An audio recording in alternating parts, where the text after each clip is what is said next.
We often hear about prenuptial agreements and the postnuptial agreement that is also becoming pretty well known.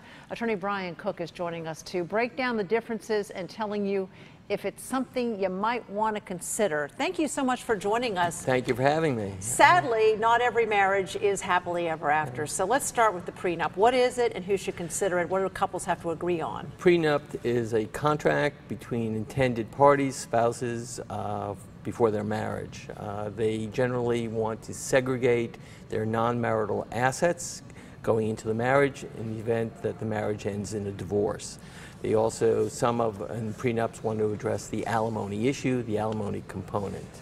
After a party gets married, then the non-marital asset may be enhanced in value, so the prenup agreement will also address the enhancement factor of the asset. You really need an attorney to consider all of this. Are you seeing younger people do this? We're seeing younger people. One of the reasons why younger people are coming to see us is because they're getting married later on and they're accumulating wealth, and they recognize that marriages are frail, and so they want to avoid the divorce issue, so they address the issues in the prenup. Do you do this if you're not wealthy?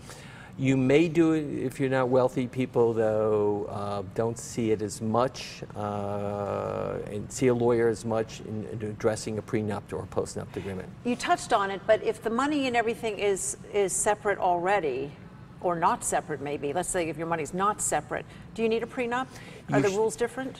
You should have a prenup going into the marriage if you have wealth, because the reason is that the asset that you bring into the marriage will change during the course of the marriage. If you have a business prior to the marriage, and then the business becomes more substantial after the marriage, the prenup will address what happens to the growth and the enhancement of that asset during the marriage. We've got less than a minute, but a postnup?